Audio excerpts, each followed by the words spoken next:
Қайырлы күн баршаңызға. Бүгін мен сіздерге өте дәмді әрі ерекше қатпарланып пісетін, ауызға салса да жұп-жұмсақ болып, ерекше болып шығатын қаттама нанның рецептісімен бөлісемін. Міндетті түрде менімен бірге болыңыздар.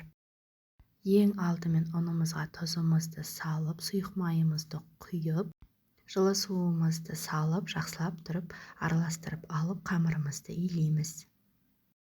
Мінекей дәл осылайша етіп, ет тамақтың қамырындай қылып, тап-тастай да қылмай, өте қатты жұмсақ та қылмай етіп илеп шыққанымыздан кейін салафанымызға орап салып қоямыз.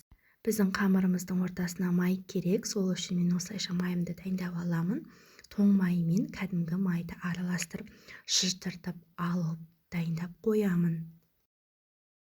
Мінекей менің қамырларым дайын болды. Осы қамырымды екіге бөліп, әдемілеп жазып аламын.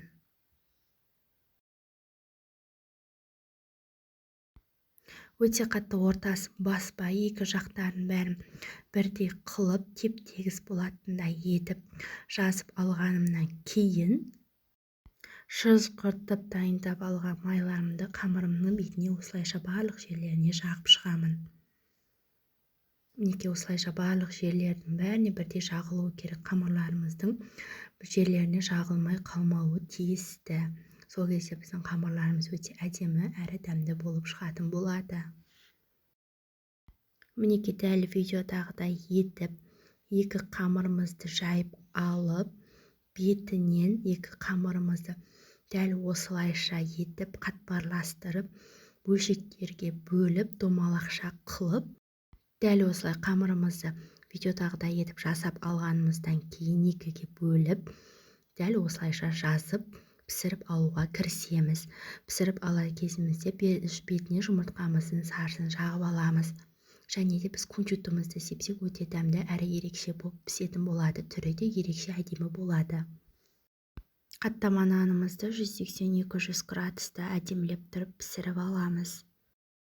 Мінекей біздің ерекше, өте дәмді, әрі ауызға салса еритін, өте қатты қытырлақтай емес, ерекше болып піскен қаттама нанымыз дайын болып шықты.